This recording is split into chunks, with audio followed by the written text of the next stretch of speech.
That works.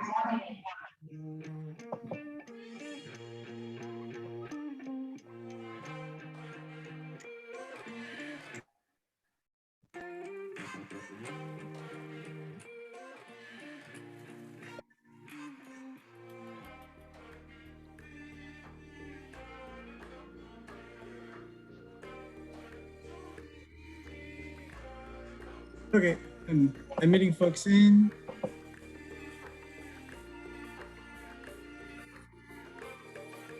Welcome, everyone. We'll begin shortly. I see that a lot of you are connecting to the audio. And we just want everybody to take this time to introduce yourself in the chat. You could see my info in the chat and tell us a little bit about yourself, your name, your pronouns, what city you're joining us from, and do you know your ancestral homelands? If you don't, you could always visit the native California and tell us a little bit more on why you're joining today. We'll give folks a few minutes. Thank you. Ah, where did I go?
I see we have a lot of folks from Alhambra.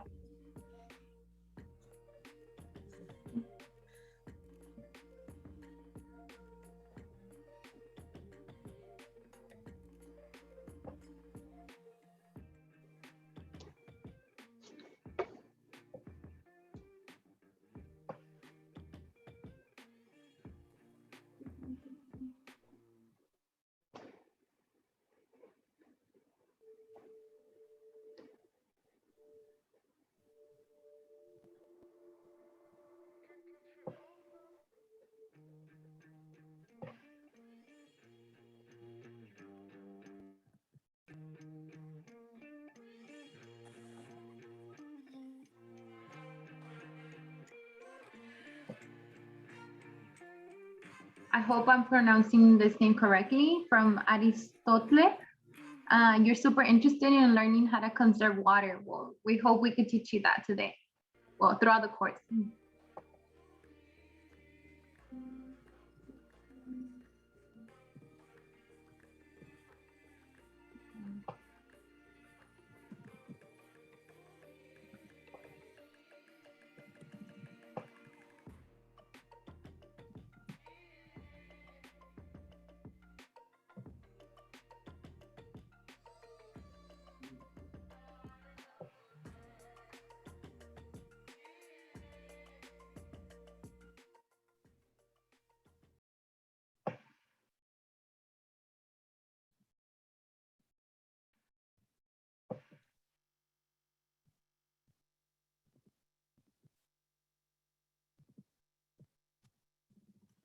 Hi, everyone. I want to welcome everyone to our Nature for All community education course. We're going to introduce the team now, so thanks everyone for rolling in.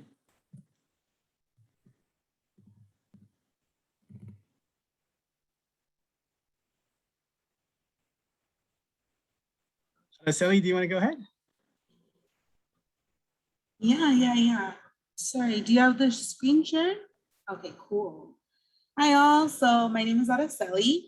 I'm a program manager here at Nature for All. I actually lead both of our Leadership Academy and our community transit program, so getting folks out in nature. And we're gonna talk about all of that today. But today I am leading our water warriors. So for our folks joining us from Alhambra, Azusa, Monterey Park, and Sierra Madre, we're going to be, y'all are joining us as water warriors, and we'll be explaining that program a little bit further at the end of this class today. But I'm also a graduate myself of one of Nature for All's programs. That's kind of how I got involved in this enviro world. I did the 11th cohort of the Leadership Academy. I'm passionate about social justice, but really also just hanging out, hiking, and hanging out with my dog. My dog's name is Stala. It's a little bit about me. So can folks see my screen, the Brian screen now? All right, fantastic. Hi everyone, my name is Brian Matsumoto and I'm a program manager along with Araceli, and I'm the lead on our San Gabriel Valley Community Education course, which you're all here for. And I'll explain our two parallel courses next. I am a graduate of our 10th cohort of the Leadership Academy. And my favorite local outdoor activity is camping right here in our local San Gabriel Mountains, which I love. And fun fact, I take Japanese taiko drumming lessons in Little Tokyo.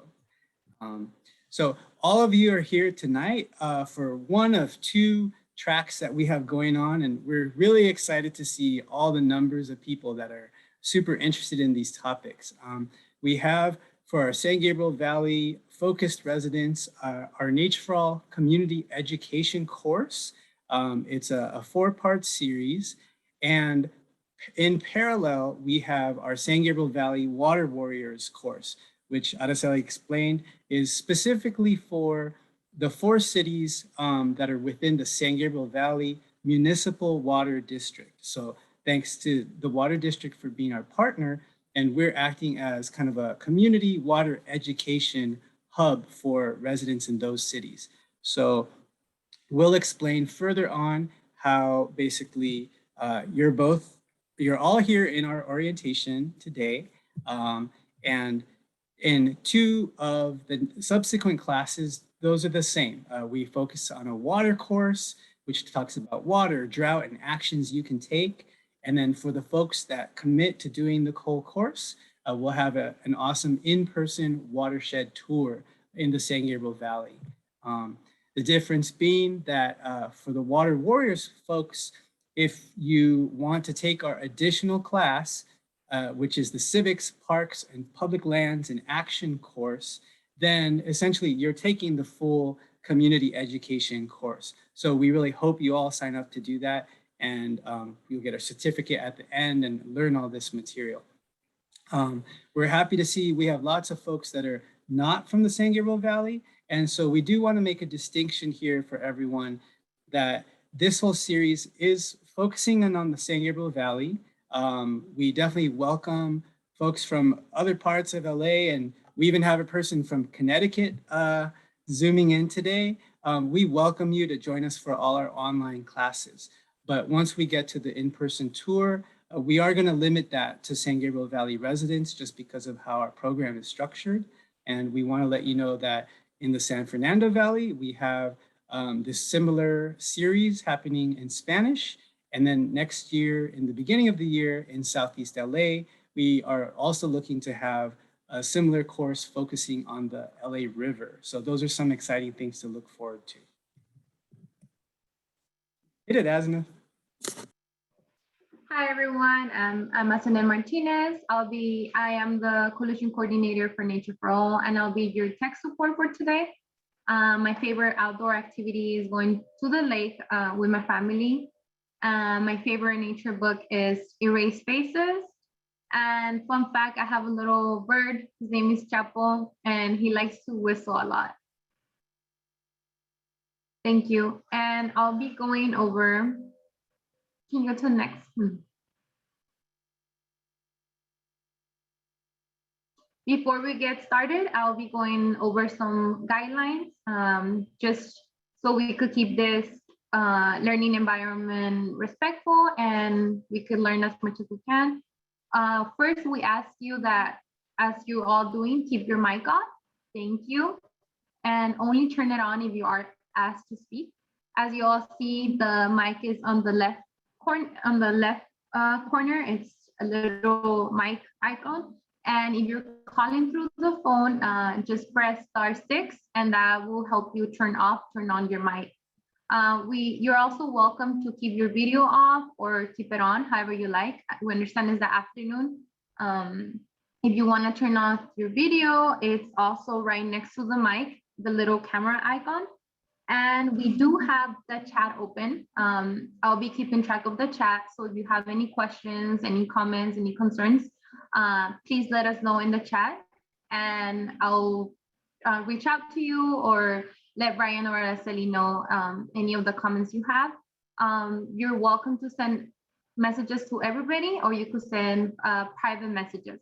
But just know that by the end of the meeting, the main host will have access to all the messages. So just be mindful of what you're sending.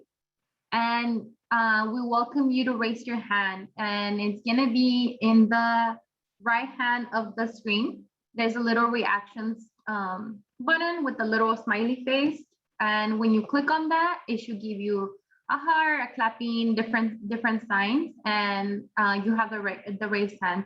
So for that one, if you have any comments or if you want to say anything, just please press that one, and I'll keep on track of that as well. And you could also lower your hand. And then just lastly, can you go to the next one? Next one. There's 2 different views on Zoom, whichever one you feel more comfortable. Either the gallery view, which is this one that we have on screen, that you could see everybody. I like that one better. And that one's on the top corner of your screen. And the presenter view, which is the next one.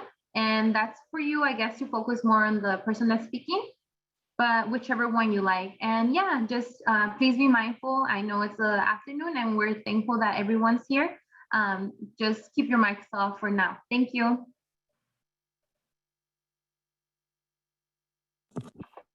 Thank you, Asne. So we have so far 30 participants, so welcome again. Our agenda tonight, we're gonna keep it short for the 1 hour.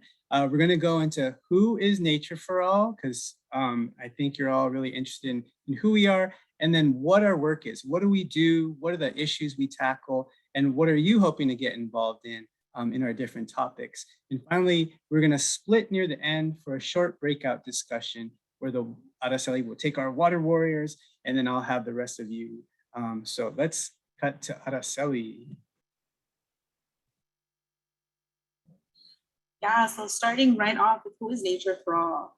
So Nature for All is actually both a coalition and a nonprofit. As a coalition, and then we have to edit this and move it up a little. You could see all of our coalition members on our website. There's 9 of us.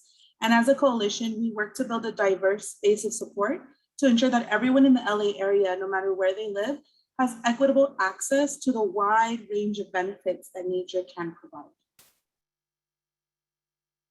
Next slide, please. So again, as a coalition, we advocate for both policies and programs that protect our local mountains, our rivers, our parks, create more spaces in our urban LA, specifically in historically underserved communities, and connect Angelinos to nature through trails and other recreation opportunities to improve our overall health. We can go to the next slide. But we did not always start off as Nature for All, and this kind of goes in with our story as a coalition. We started as the San Gabriel Mountains Forever Coalition, starting with advocating for public lands, our local Angeles National Forest, our San Gabriel Mountains. And from there, we do have some really cool, really good news as far as what we were able to work on as a coalition. After we were able to get federal designation for our local Angeles National Forest, working with the Obama administration at the time, we were able to get about half of our San Gabriel Mountains designated as a national monument. And that's our legacy really as the San Gabriel Mountains Forever. But the work doesn't end there, right? We still want to protect, create, and connect, specifically connecting underserved communities. And so from there, we've really branched off to become Nature for All, and not only a coalition, but also as our own 501c3 nonprofit. So you can go on to the next slide. So this is a little of that history. We started in 2008 as a group of environmental, national, and local grassroots organizations. And I want to really shout out our local grassroots organizations that you all might be super familiar with, like Day One, Active SGV, Amigos de los Rios, that are really active in the San Gabriel Valley. And so together as a coalition, we worked to create permanent protections, like I mentioned, for about half of our San Gabriel Mountains. And so it's been over 10 years now that we've been working on legislation, specifically legislation for our San Gabriel Mountains that would improve access for communities that live beyond the foothills. Historically, communities that lived in and around the foothills, or communities that had access to transportation, or the communities that had access to our local San Gabriel Mountains. And so really a spearhead moment of our campaign, it was working on expanding access for all communities. And go ahead and go into our little bit more in-depth history here. So again, we started in 2008, really started with this wilderness bill by David Dreyer. I'm trying to read the wilderness legislation there, that really kicked off our efforts to expand protections in the Angeles and some areas of the San Bernardino National Forest. So the introduction of that bill by Congressman Dreyer was introduced in 2011. Through the coalition, we were able to generate over 10,000 comment letters in support of this legislation. And in 2013, we worked with local offices, the San Gabriel Valley Council of Governments, and other elected officials to get recommendations in the study for supporting the bill, supporting the water from water agencies as well. Next slide. Hi, my name is Juana Torres, and I work with San Gabriel Mountains Forever.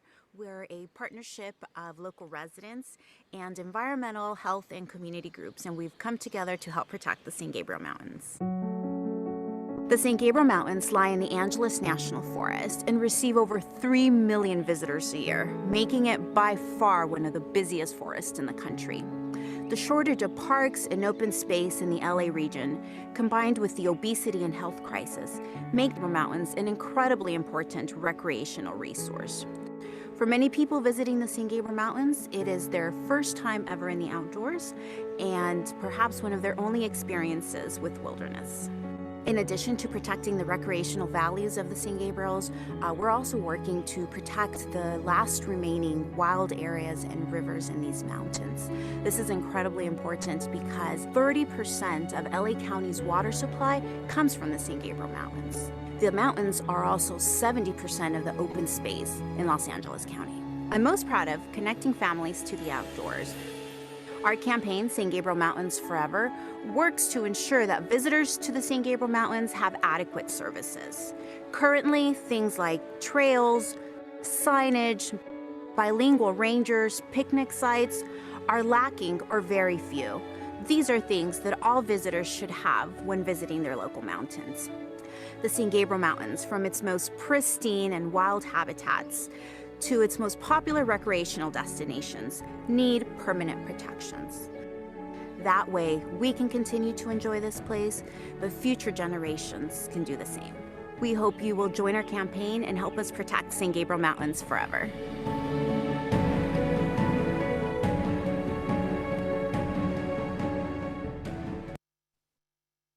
Awesome. So that quick little snippet there really commemorates all the work that we were doing that led us to this wonderful moment that you're seeing here. In 2014 came our biggest victory.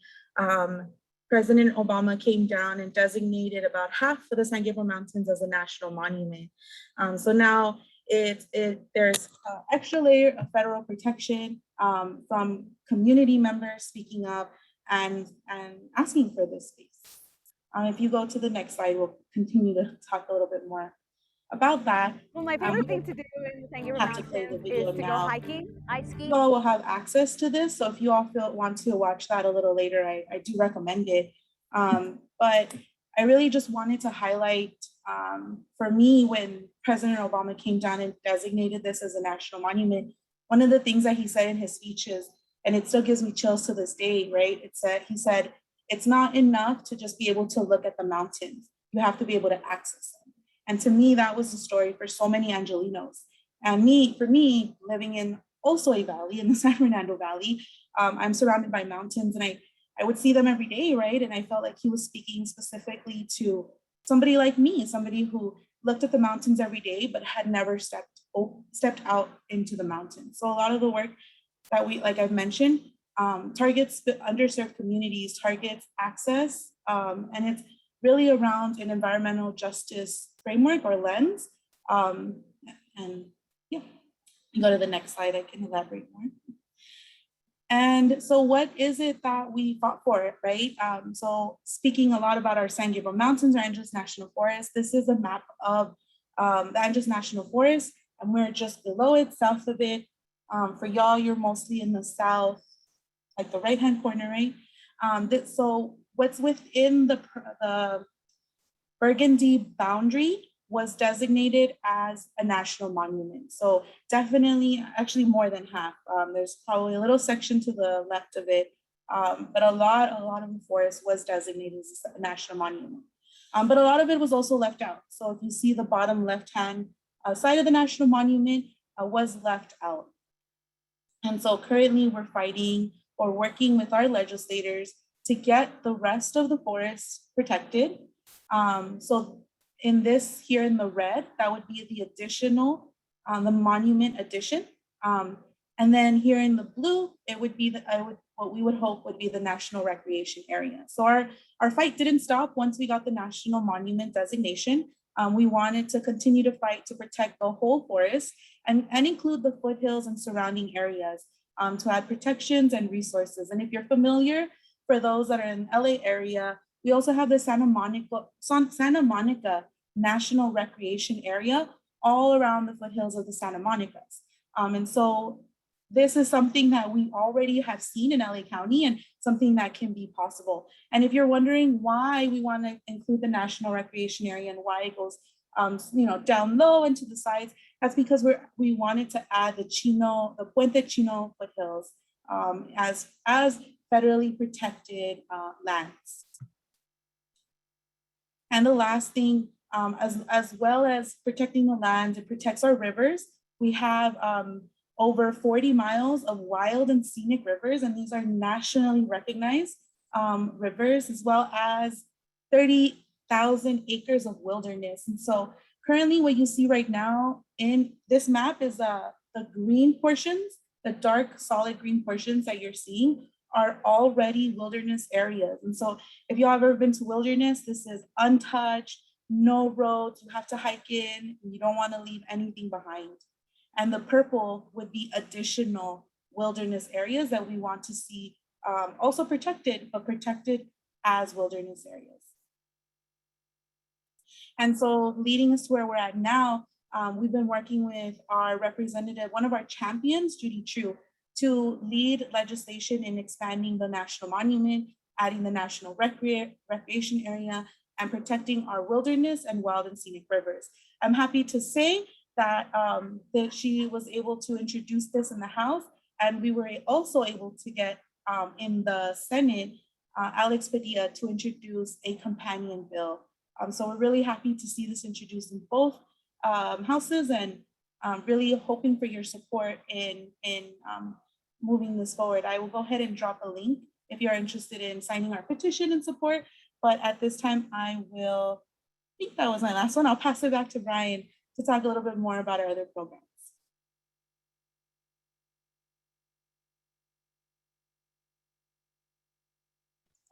Cool, thanks so much, Araceli. For the folks out there who may not have been really familiar with all our San Gabriel Mountains work, I think I want to give some context to how moving from just kind of a San Gabriel Mountains focus to parks and open space, water and access and leadership, has really kind of told the story of how Nature for All has expanded its scope and commitment to the people of Los Angeles County. First, focusing on access and what that means. We want to ask folks to drop in the chat, what's your favorite trail? Walking, hiking, biking, horse, whatever you do, even if it's a neighborhood walk. Because we want to talk about why access is environmental justice. Los Angeles County is considered one of the most is obviously the largest county in the United States, but for a metropolitan region is one of the most park poor metropolitan regions, obviously in the country. And that's a huge issue for folks growing up without walking distance to obviously the mountains, the rivers, the ocean, or regional parks.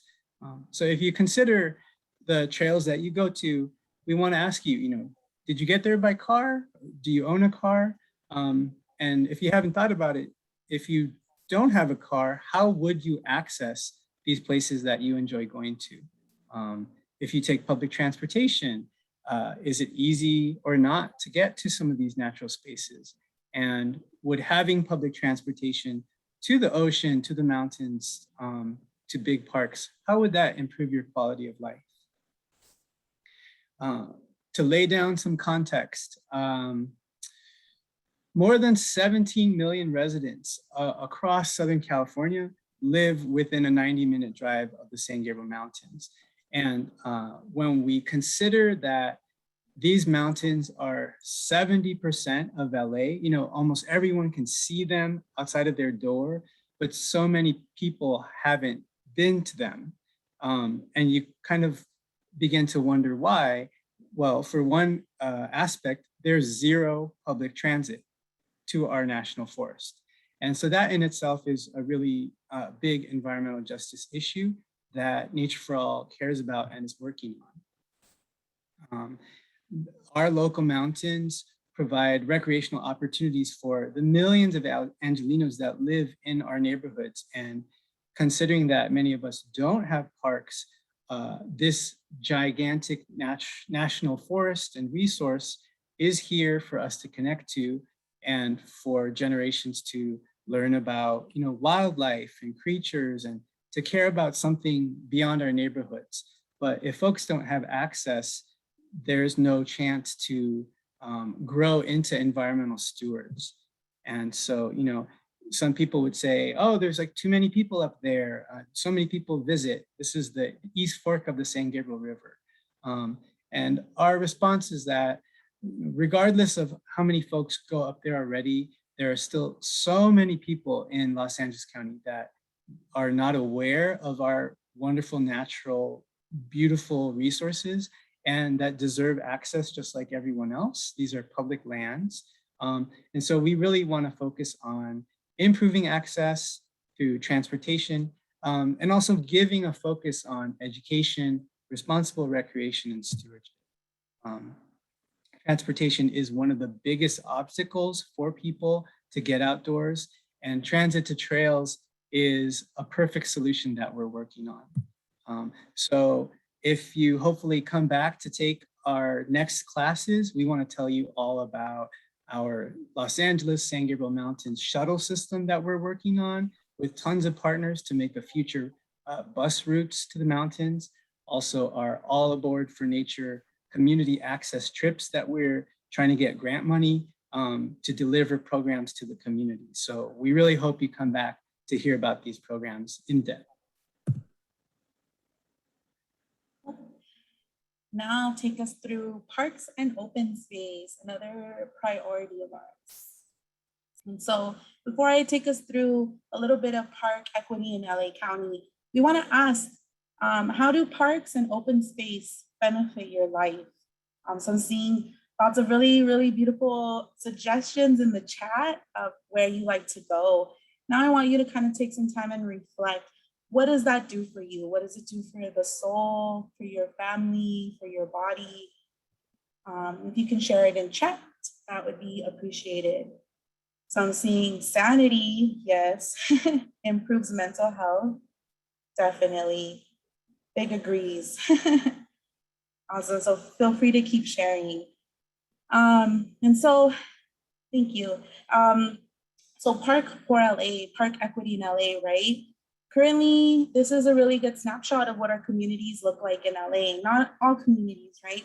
I think we know now because of redlining and because of other environmental justice and social justice policies that folks are kept out of green spaces, folks are kept from green spaces deliberately. And so the way that we look at this is it is an environmental justice issue, not having access to natural spaces, all of the things that we're talking about, calmness, serenity, that means we don't have access to those things which are affordable, cheap, right, and rooted in who we are.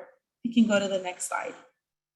So when we talk about park access, this has become really a common scenario for us in LA, to the point where we think this is normal, right? This is factories around us, oil rigs around us, that this is a normal thing, but this is actually a public health crisis.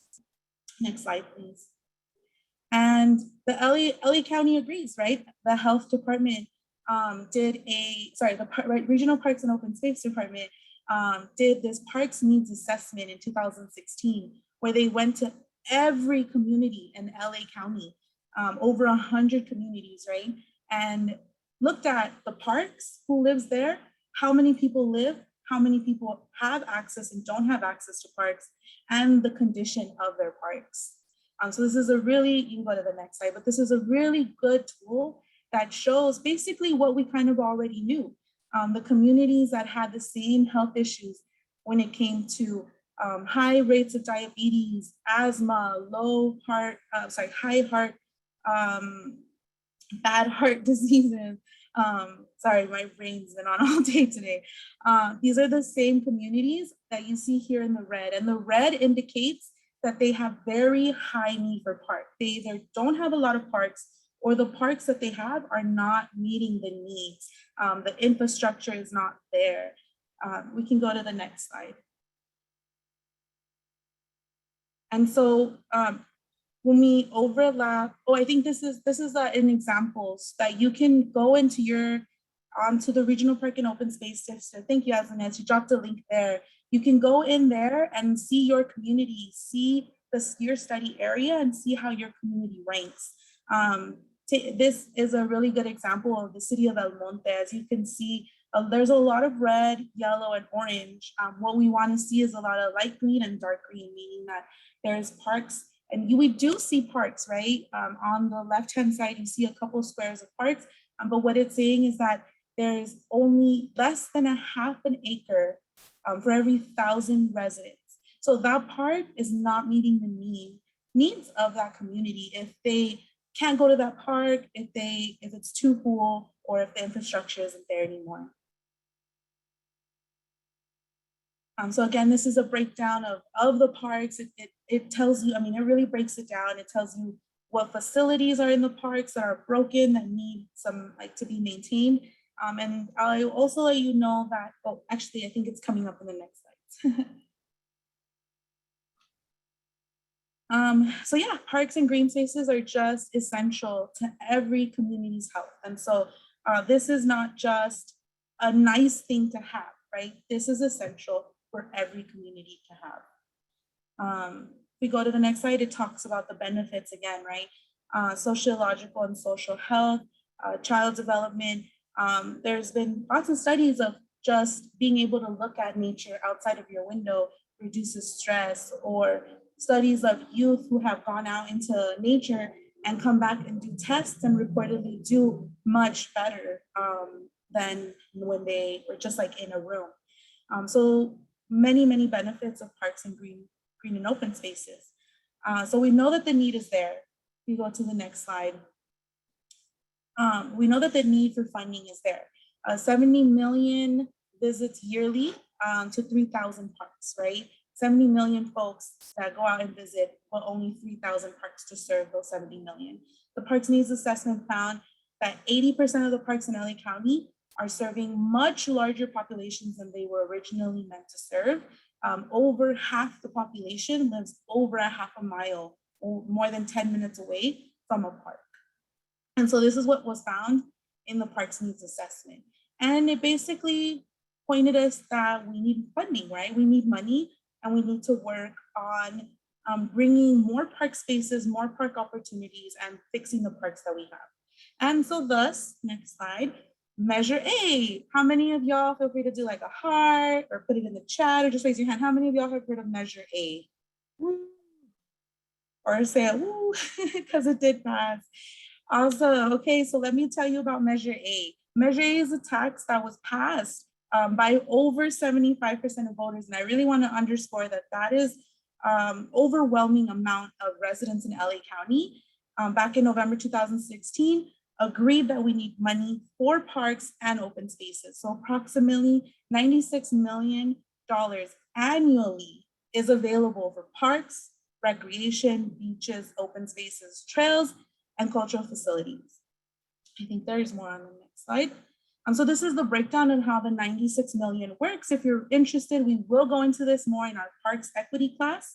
But basically, the thing to know is go to your parks meetings, go to your city council meetings. You'll see how this money is being distributed. Feel free to connect with us.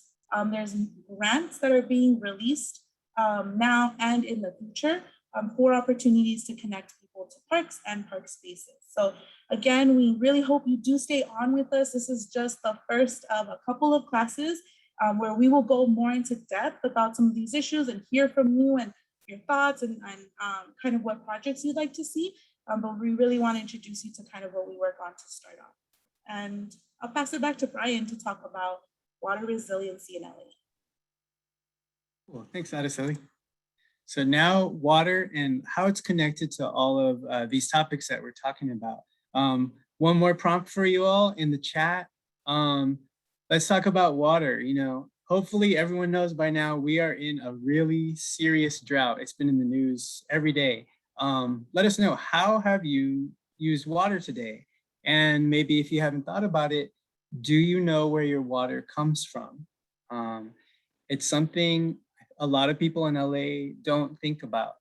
And I've kind of thought about it in terms of like, oh, you know, if you grow up in a small town or a small village, you definitely know where your water comes from, right? It is like an intimate connection that probably you and your ancestors have had with water.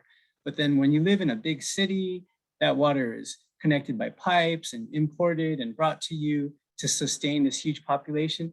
And then people just don't know where their water comes from anymore. So that's what this component is about. You know, we're going to have a whole water class and a water tour, but just as a preview, you know, Los Angeles is obviously a population of millions of people, and we live in a dry climate, and there's not enough water to support all the people that live here.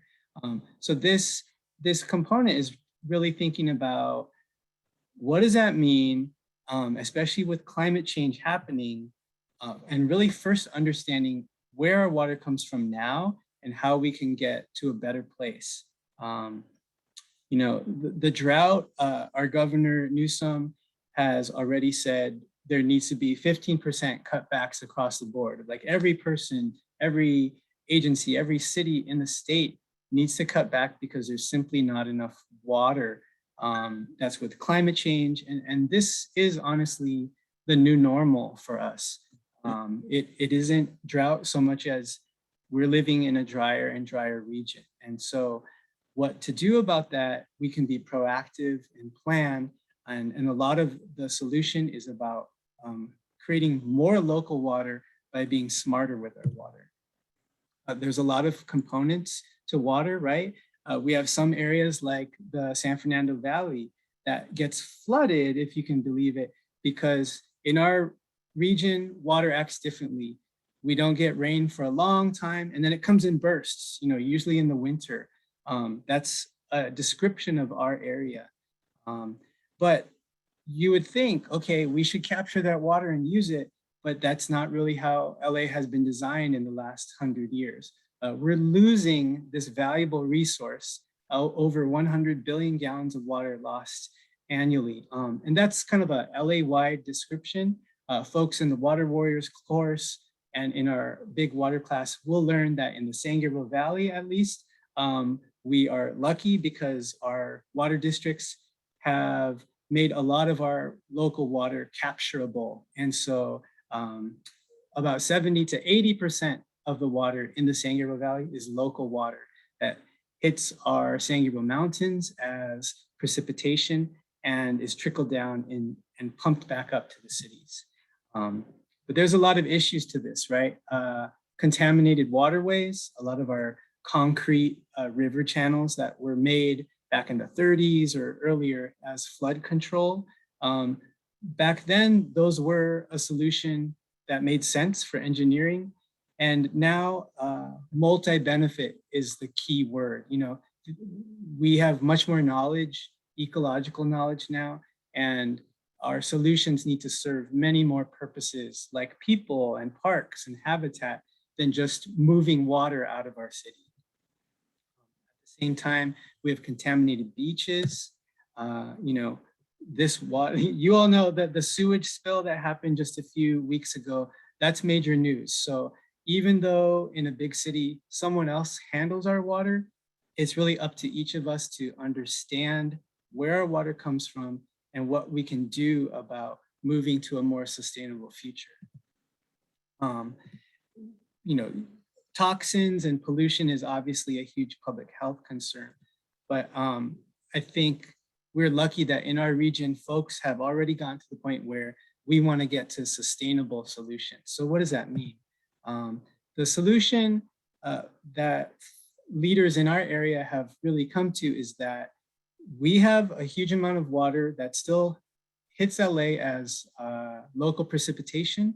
And then also there's water recycling, right? You can keep cleaning and reusing water that we have. And some of this solution is about green infrastructure. So this is a term you've probably heard or will be hearing more and more and more.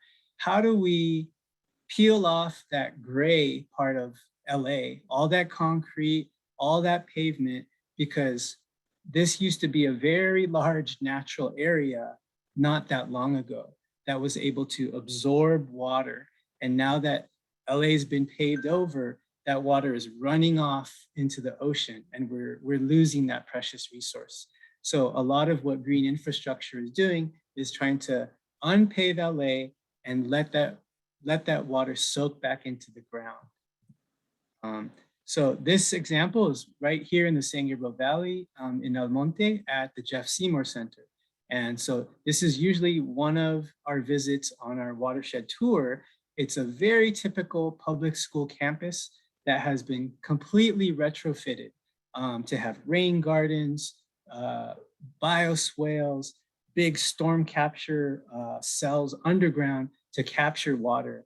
And by doing these types of projects, we'll be able to double the amount of local water that LA captures. And so luckily, just like Araceli mentioned with parks, our voters are very smart, our water leaders are smart, and they voted for Measure W in 2018. Again, taxing themselves to be able to build a whole bunch more new projects across Los Angeles County, and that's called the Safe Clean Water Program. And the purpose is to be able to create a lot more projects that absorb local water and improve water quality and provide public health. Voters like you approved this measure also because it's built into this measure that it's supposed to create local jobs, hopefully provide multi-benefit parks in our underserved communities. And one role that Nature for All plays is kind of as a watchdog, because we want to make sure that these things are actually happening the way that voters were promised they would happen. And so something like $300 million a year comes out of Measure W and is distributed all across the county of LA. And we're divided up into these different watersheds. So these are the things that you'll get to learn much more about in our class at a big level, right? But also at the personal level at home. You've always heard that there's things you can do, take a shorter shower, change that grass out to native plants, but there's more things that you can do too that we want to talk about. Araceli? Yes, specifically for the folks that I mentioned that are from the 4 cities, your municipal water district has programs, as well as those that are outside of those cities. Check with your city, with your water department. There are most likely programs like Lionel mentioned, like the rain barrels or rebate programs like these. And so these are some indoor ones. If you go to the next slide, some outdoor rebate programs as well. And then, so if this is something that's of interest to you, I can send the link. But the next slide is something that we want to focus with our water warriors. So the municipal water district also provides mini grants. So I saw that there was some really great comments about creating like spaces for youth or getting youth educated about where our water comes from. And those are specifically or exactly the projects that they are looking for. And there's funding for you to be able, if you're interested, to lead some of those projects and be the water warriors in your community, bringing out more folks and educating them about what you just learned today. And of course, we're gonna go more into depth about where our water comes from, specifically in those cities. If you go over to the next slide, it talks a little bit about, and so I just wanted to mention these are for residents and stakeholders, folks that live and work and play in those 4 cities.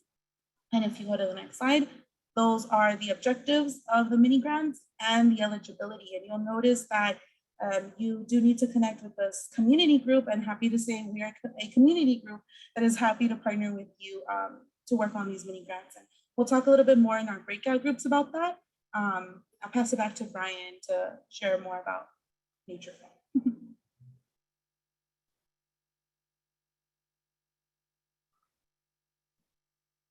Oh, I think you're on mute. Sorry. Happens every meeting. Thank you. I'm just talking to myself. Araceli, after 1 or 2, I'm going to suggest that we go into the breakouts, because then I could talk about leadership more with my breakout. But so this is where we help remind you all that we have 2 parallel courses going. And so just to talk a little bit about our leadership course, community education and what that entails. You've already gotten a preview of it. And Araceli is going to take the Water Warriors folks away. So Water Warriors, just want you to know that we also want you to come back for the Civics, Parks, Public Lands Action course. So if you don't want to miss out on that, this is kind of what it involves. Okay, yeah, we'll hear about it after, okay? Yeah, so we're gonna go into our breakout groups. Just a quick 5 minutes to talk about questions and next steps as far as your specific programs. We'll come back, talk about next steps as a big group, about the water tour that's gonna be coming up, take a group picture, and then we'll be open to answering any questions. So get ready for that, but I'm gonna go ahead and open the rooms. Let me know, I went ahead, folks that let me know what city they're from, as well as our registration. I went ahead and created the rooms, but if you are in one of those cities, Alhambra, Azusa, Sierra Madre, or Monterey Park, and you don't get put into the breakout room, feel free to message Brian, myself, or Azanet, and we'll help get you into the room. So I'm gonna open the rooms now. You'll see a blue button. Click the blue button to jump into the room if you're from those cities.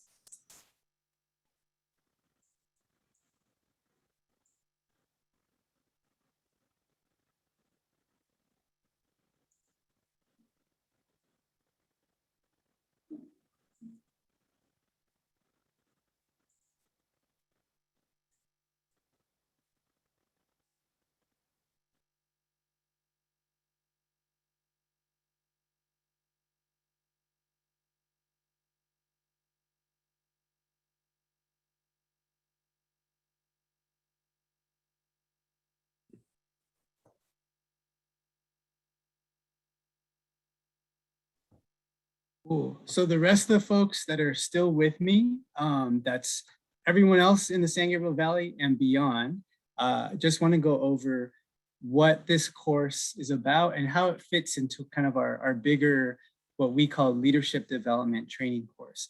So you're already kind of in between step 1 and 2, right? You heard about us somehow, you saw us on Instagram, Facebook, whatever, and now we're at an orientation. What we call our community education course is this like green box, community-based building training. So that's where we cover all these topics, right? Parks, civics, public lands, water resiliency. We offer a couple times a year, like a little bit of a step up course afterwards, later in the year, where you can also learn about community organizing, public speaking, and leadership. And then if you're still wanting more, that's where you can get training from us as an ambassador. That's the pink box on the bottom. We call that our train of trainers, to basically start doing presentations like we're doing today and kind of expand the reach of Nature for All and kind of take the show on the road, basically. You could also become a lead volunteer, which is that top box. And our commitment to you is that we can keep meeting, kind of keep connecting monthly. We have quarterly get-togethers in our 3 different regions that we work in, mostly the San Gabriel Valley, San Fernando Valley, and Southeast LA at this moment, although, you know, we really want to expand all over LA County. And so in those meetings, we stay connected with our volunteers, our participants, to find out, you know, what you're kind of working on in your community and how Nature for All can try to support. At times, we call on our participants because there's some important legislation happening, or we arrange a meeting with elected officials and we invite community members to come and be heard by your actual representative about these types of outdoor equity issues. And so what this looks like, these are the wonderful faces of many of our promotoras in the San Fernando Valley. So these are our hardcore volunteers and ambassadors that have gone through our whole leadership ladder, including this course that you're in.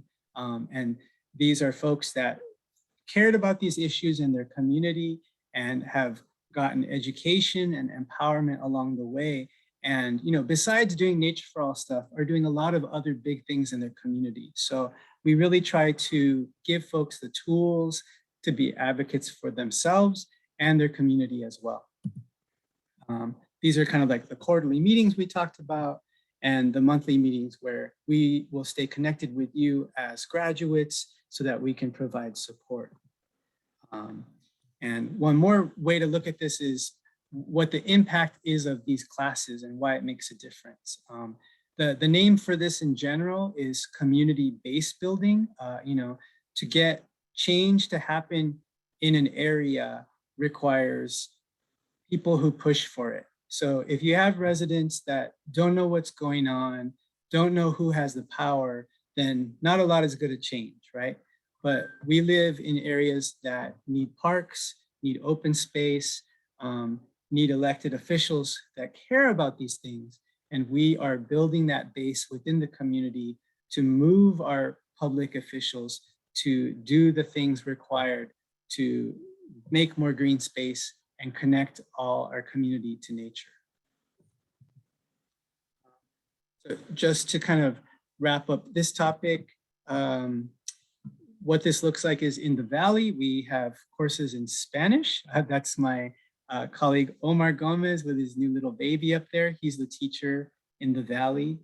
Sometimes we get folks and bring them down to important meetings where they can testify, and it makes a big difference. Down in the bottom, that is our elected official, Mr. Nazarian.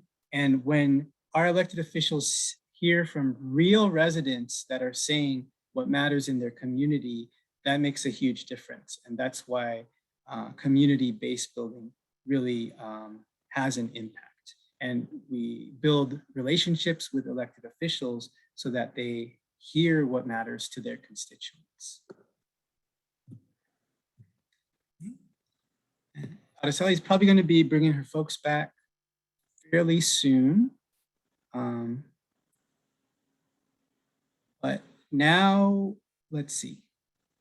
Get ready, if you can, to put your cameras back on, because we would like to take a group photo, but we'll let Araceli come back in. And I could take maybe like a question or two if someone has a question while we wait for folks to come back. If you want to raise your hand or unmute yourself, please feel free.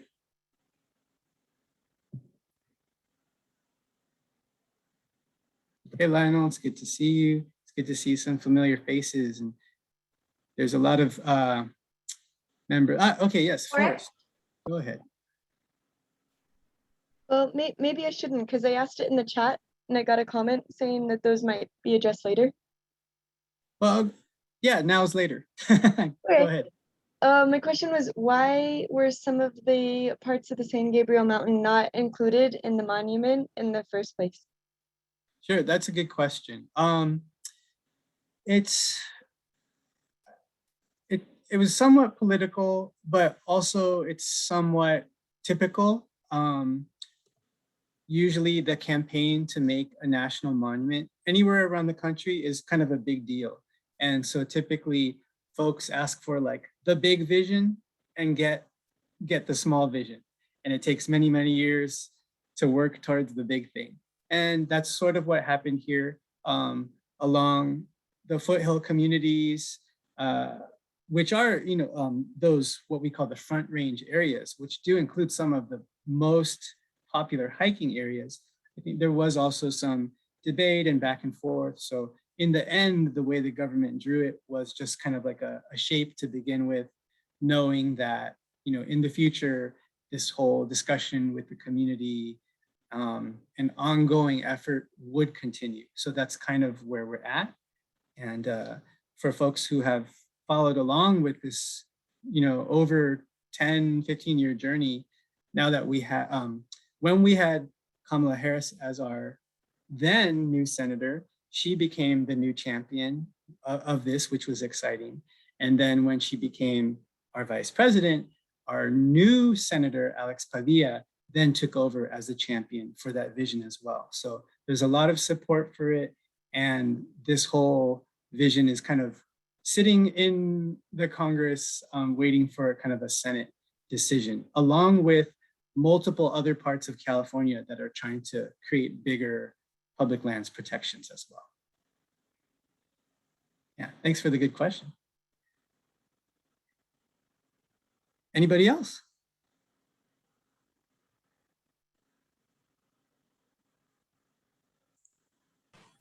I have a question. Can you explain what a national monument actually is and what that means and the difference between that and other things? Sure, that's a good question, Diane. A national monument kind of recognizes and preserves something within the country of significance. And so it's different from a national park. Like all these things have different definitions. There's like national historic trails, national landmarks, national parks. Oh, if you could mute yourself, whoever that was, or Azenith, if you could help us, thank you. National parks are very specific, Yosemite, Zion, Joshua Tree, those are run by the National Park Service. National monuments can be run by multiple agencies, including the U.S. Forest Service. And so that is what made sense for our area, because the Angeles National Forest is managed by the U.S. Forest Service.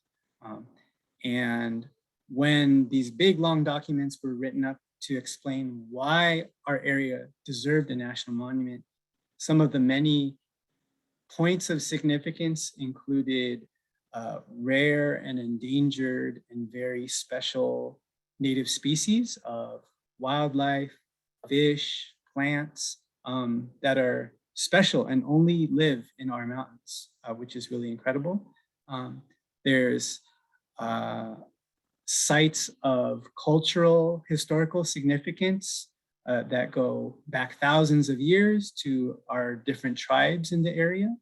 And another historical cultural significance item is the Mount Wilson Observatory, where Albert Einstein worked and even the expanding universe was discovered. So those are just a few things that make our area worthy of a national monument.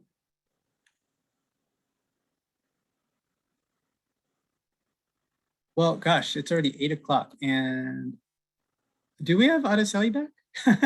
I hope she's like trapped in a black hole.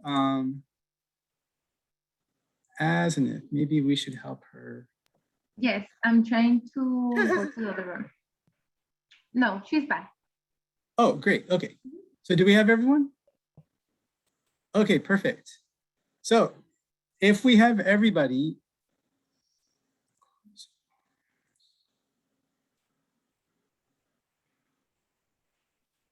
oh, I see. Folks will be back in 50 seconds. There we go. Okay. So everyone, if you can help set a good example and set your camera on so you're ready for our exciting group selfie. Could we get a show of hands? Who is interested to come back for the next class? Cool, exciting, exciting. Okay. Thank you. Can somebody help us out? Araceli and Asnith, are you able to take a screenshot? Do we have everyone? If Yes. you can put your camera on. If you could stop sharing screen, please. Oh, got it. Thank you. Thank you. Perfect. So I'm gonna take 2 screenshots because there's a couple of us. Okay, so I'm gonna count 1, 2, 3. Hey, trees. Trees. Okay, let me take one more. 3 trees.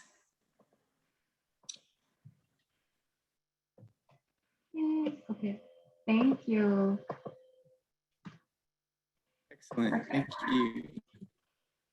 Thanks, everyone. It's exciting to see everyone's faces. These are faces that we hope to see in our next classes as we start to get to know each other and build community.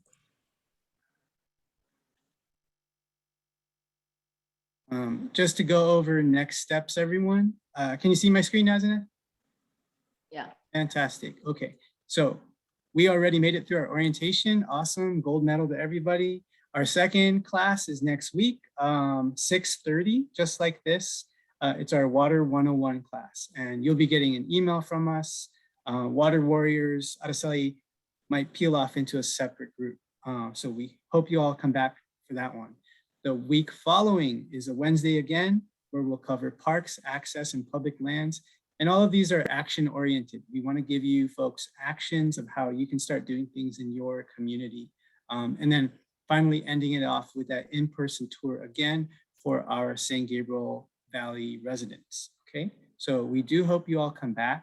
We're happy to take questions now because we recognize that it is after 8 o'clock.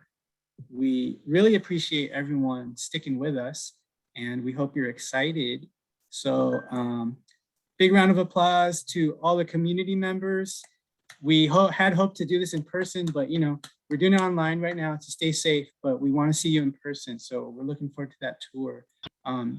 We're happy to take questions now. If folks want to come on camera and talk, please ask away.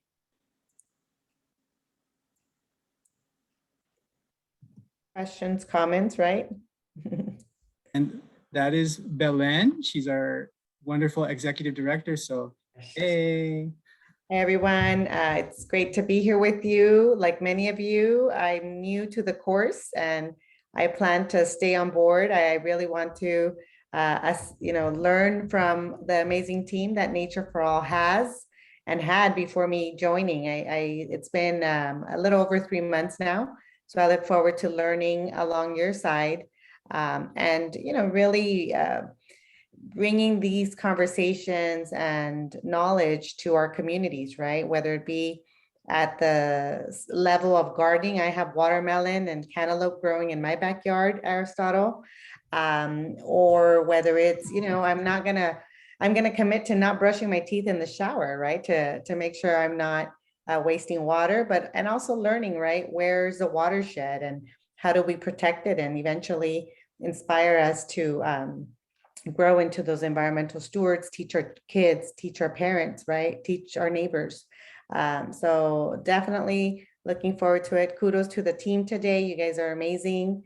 I look forward to learning with all. So if someone is interested and couldn't make it to the orientation, Brian, Araceli, there's still opportunity for folks to sign up, correct?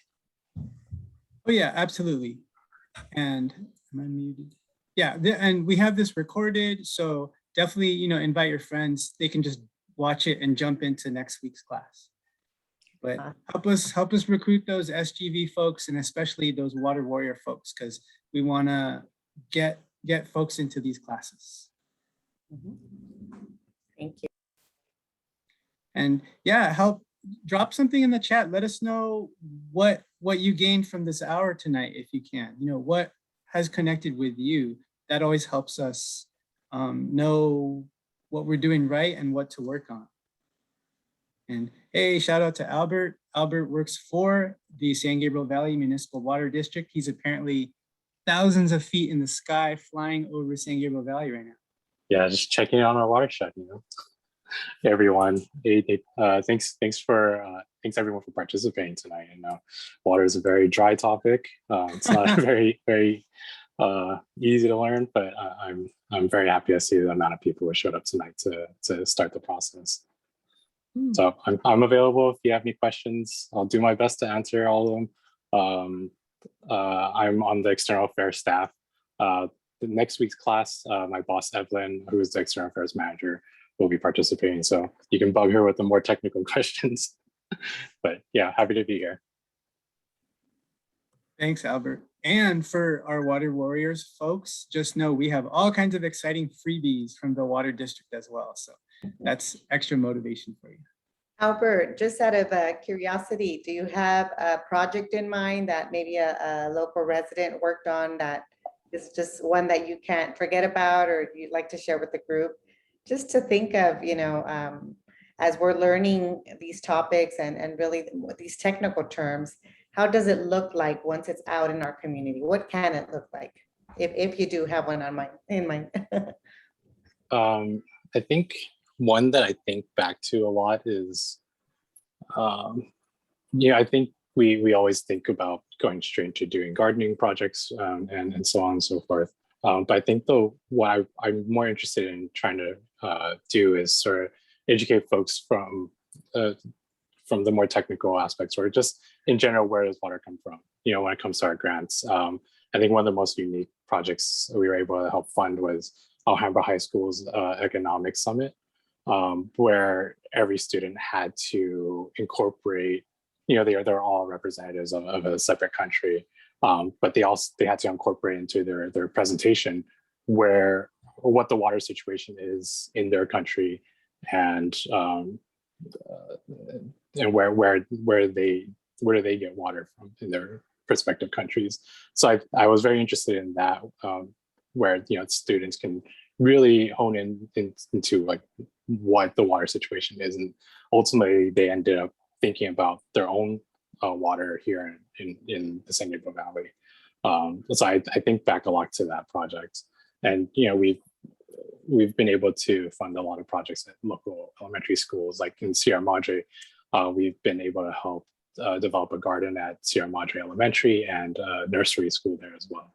And I thoroughly enjoy going to events there where I get to see the kids sort of enjoy their gardens and more or less really understand it too. That's exciting. And folks, I think hopefully since we spotlighted Albert, can you point or scooch over and point to where the river is coming out of? This is what we call San Gabriel Canyon. And for those of you that don't know, this is probably closer than you realize. Just the cities below it are like Duarte, Azusa, kind of the surrounding San Gabriel foothill cities. And those are our San Gabriel Mountains. And the San Gabriel River is flowing out of there. And there's a series of dams and water infiltration structures. We store, for the district, we store our water at the spreading grounds right here at the corner. I can't quite point at it. But yeah, that's managed by LA County, and that's where we typically disperse most of our imported water for the basin. Perfect, thank you. So Santa Fe Dam recreation areas. It's further south. Right, it's like a nearby landmark, some of you might know. And so we will most likely do our tour starting out in the city and heading up the canyon just a little bit, just for a preview. Cool. Are there any other questions, folks? I did get some questions. One question about the tour, about transportation. So transportation will be provided for, especially for those that need it, but the central thing is to get to the location. If you can get yourself to the location, which we will try to find a central place that's close to transportation, and from there we will go off together on the tour. I also got a question about the recording and the presentation. Those will both be emailed to everyone tomorrow. That's all. That's all I got. Cool, everyone. Well, we thank you all for staying with us. If there are no more questions, we invite you to come back to the next class because we'll have plenty of time to have deeper discussion. So thanks for all our participants and all of you who stayed up with us, and we look forward to seeing you again. Thank you. Thank you. Good All right, night. thank you. Goodbye. You guys have a good night. Thank Thank you. Thanks. Thank you. You too. Thank you, everyone. See you next week. Thanks. Oh, thanks for all the great comments, everyone.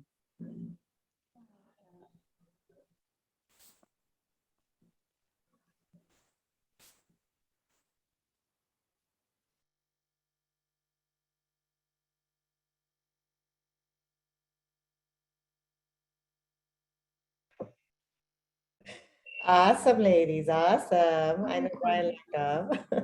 Oh, yeah. You're recording.